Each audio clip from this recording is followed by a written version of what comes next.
السلام عليكم، يا رب تكونوا بخير. النهارده إن شاء الله في الفيديو معانا أكتر من وصفة تنفع أوي للفطار أو العشا، أكلات كده سهلة وسريعة وكمان تحفة جدًا. أتمنى تتابعوا الفيديو للآخر لأن الوصفات بجد كلها أحلى من بعض، وما تنسوش لايك للفيديو واشتركوا في القناة وفعلوا الجرس عشان يوصلكم إشعار بأي فيديو جديد. وأول وصفة معانا النهارده للفطار أو زي ما قلنا كمان تنفع للعشا، هنعمل مع بعض فطيرة وهنستخدم فيها العيش، أي نوع عيش عندك، وحتى كمان لو عيش بايت هينفع برضو في الوصفة دي، مش هيبان خالص ان هو كان بايت. استخدمت كده 4 أرغفة زي ما شايفين كده، وفردتهم كده في صينية. حطيت كده نص الرغيف جوه ونص كده الرغيف بره الصينية. طبعا ممكن تستخدمي أي صينية عندك لو مدورة أو مربعة. وبعدين ضفت كده شوية من الصلصة أو الكاتشب طبعا يكون أحلى، وفردته كده على العيش. وبعدين كده ضفت شوية من الجبن، شوية كده بس صغيرين عشان يمسكوا معانا كده الحشوة. وضفت كمان 4 قطع من البيف أو اللانشون. طبعا الحشوة هنا ممكن تستخدمي فيها أي حاجة، وممكن كمان تستخدمي أي بواقي عندك بتجمعيها وتضيفيها كده في الحشوة دي. قفلت بقى كده العيش زي ما شفنا، يعني نص كده الرغيف قفلته زي ما شايفين كده. وبعدين برضو حطيت شوية من الكاتشب وفردتهم كده كويس جدا على وش العيش أو الفطيرة.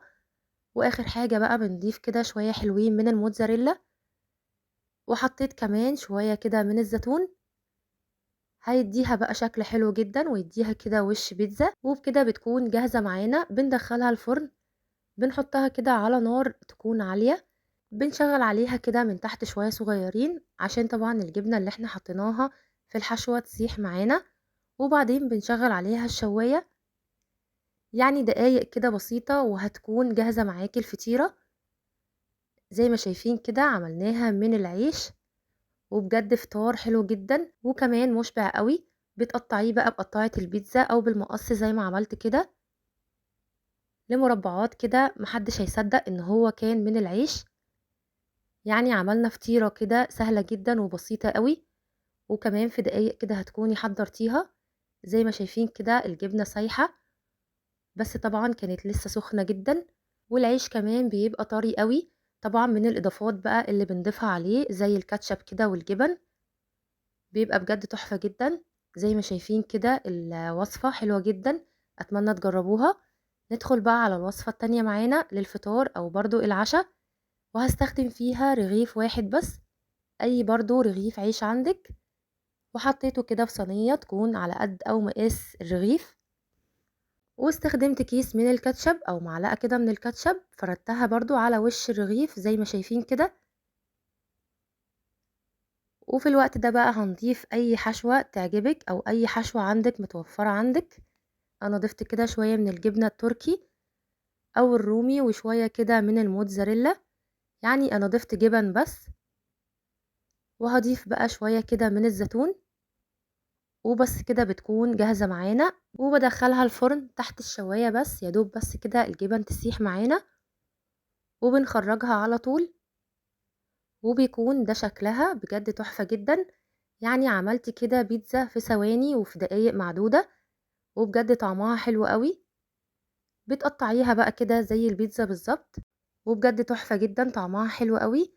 يعني نفس طعم البيتزا بالظبط.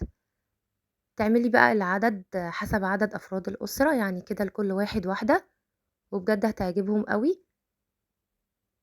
قطعتها بالشكل ده وزي ما شايفين بجد تحفة جدا، طعمها كمان كان حلو قوي.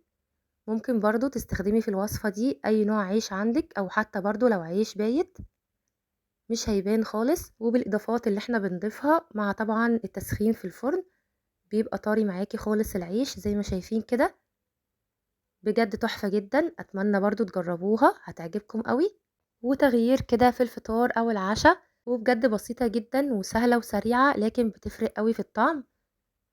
الوصفة اللي معانا بعد كده، جبت طاسة على النار حطيت فيها مكعب من الزبدة، وضفت بيضة. البيضة دي فردتها بالمعلقة زي ما شايفين. الأحسن طبعا ضيفي كده شوية صغيرين من الملح والفلفل الأسود. وبعدين ضفت عليهم رغيف من العيش، يا دوب كده أول ما البيضة بدأت تمسك نفسها ضفت عليها الرغيف عشان تمسك كده في العيش أكتر. وفي الوقت ده على طول ضفت كمان شوية من الجبن التركي والموتزاريلا، وبدأت أقفل الرغيف زي ما شايفين كده. طبعا بيلزق بقى عشان الجبنة بتسيح معانا وبتلزق الرغيف كده ببعضه.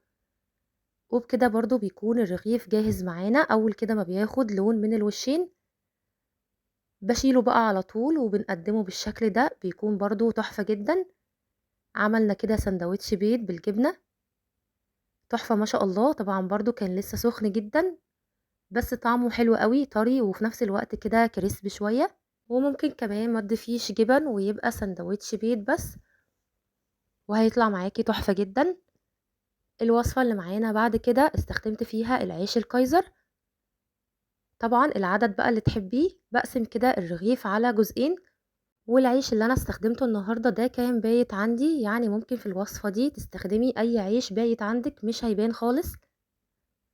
وفردته زي ما شايفين كده في الصينية، حطيت عليهم كيس من الكاتشب وفردته زي ما شفنا كده بالمعلقة. وهبدأ بقى أضيف على الوش كده شوية من الجبن. ضفت كده شوية من الجبنة التركي وشوية من الموتزاريلا.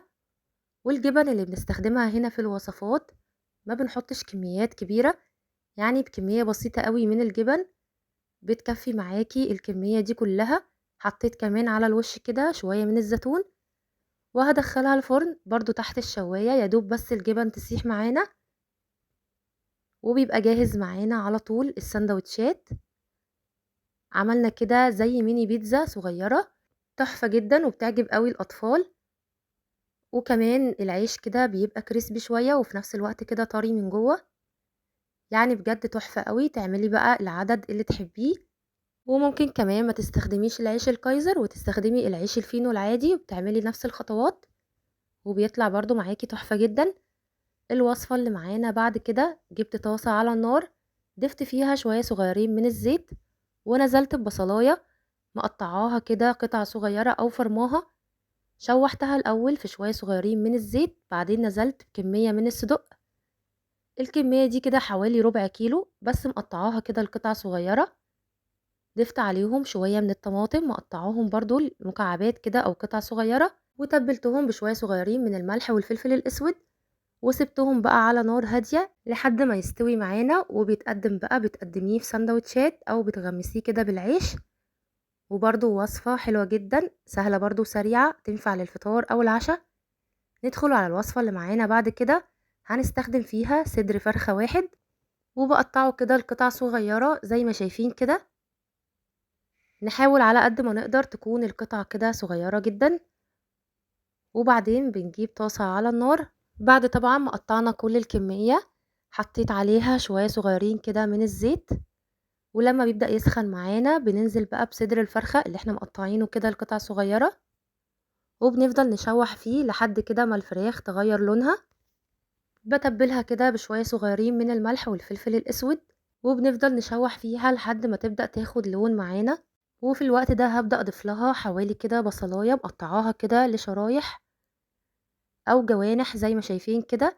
بضيفها على الفراخ وبفضل أشوح فيها كويس جدا لحد برضو ما البصلة تبدأ تدبل معانا. في الوقت ده هننزل بشوية من الفلفل الأخضر مقطعوهم برضو كده لشرايح وبنشوحهم كويس جدا لحد برضو ما الفلفل يبدأ يدبل معانا.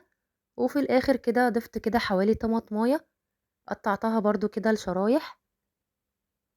في الوقت ده بقى تبدأي تضيفي التوابل اللي بتحبيها. انا ضفت ملح وفلفل اسود بس، وضفت كمان معلقة كبيرة من الصويا صوص تدي طعم حلو للفراخ وكمان لون حلو زي ما شايفين كده. بسيبها بقى كده شوية صغيرين على النار وخلاص بتتقدم معانا. الأكلة بجد سهلة وسريعة، يعني عملنا كده شاورما بتقدميها كده في الطاسة أو كمان بتعمليها سندوتشات في العيش الفينو زي ما عملت كده. وبجد تحفة جدا والكمية بتطلع معاكي حلوة جدا من صدر فرخة واحد بس. الأكلة اللي معانا بعد كده جبت حلة ضفت فيها مية واستنيتها لحد ما تغلي. بعدين ضفت فيها كيس من المكرونة دي حوالي نص كيلو وأي نوع طبعا مكرونة تحبيه. سبتها لحد ما تستوي كده نص سوا، يعني ما طلعتهاش مستوية سوا كامل. حطيتها في مصفى تتصفى وفي نفس الحلة كده ضفت شوية صغيرين من الزيت ونزلت بمعلقة صغيرة من الثوم المفروم. بفضل أشوح فيه لحد ما ياخد لون حلو. وبعدين بننزل كده بحوالي كيسين من الصلصة. الصلصة طبعا الجاهزة او معلقة كده كبيرة، بشوحها كويس كده مع الثوم، وبضيف لها كمان حوالي كده معلقة كبيرة من الخل، وبعدين بنبدأ ننزل بالمية. المية هنا بقى حسب كمية المكرونة اللي عندك. انا ضفت كده حوالي كوبايتين من المية او 3. هبدأ اتبلها بشوية صغيرين من الملح والفلفل الاسود، كمان بضيف كده شوية او رشة من السكر. سبت بقى الصلصة دي غطيتها لحد ما تبدأ تتسبك معانا زي ما شايفين كده. في الوقت ده هنبدأ ننزل عليها بالمكرونة اللي احنا سلقينها نص سوا، وبنقلبها كويس كده في الصلصة. باسيبها بقى على النار تكمل بقى السوا بتاعها، وفي نفس الوقت كده بتشرب بقى الصلصة وبتكون استوت في نفس الوقت. وعلى طول بقى بتقدميها كده، بتبقى تحفة جدا، طعمها بيبقى حلو قوي، كمان سريعة قوي. يعني لو مستعجلة كده في دقايق هتكوني حضرتيها. واخر وصفة معانا النهاردة لمحبين طبعا الاندومي، وبالاخص كمان محبين الشطة. جبت طاسة على النار، حطيت فيها شوية صغيرين جدا من الزيت، ونزلت بمعلقة من الشطة، يعني كده معلقة صغيرة او حسب الرغبة. شوحتها كده شوية مع الزيت، بعدين نزلت بكيس الاندومي، ونزلت عليه بشوية من المية المغلية. سبتها شوية صغيرين لحد ما تستوي، وضفت عليها كيس التوابل اللي بيجي مع الاندومي، وبكده بتكون جاهزة معانا اندومي حار جدا لو طبعا بتحبوه. اتمنى بقى تكون الوصفات عجبتكم وتكونوا استفدتوا منها، وتجربوا لو وصفة واحدة، وان شاء الله هتعجبكم الوصفات.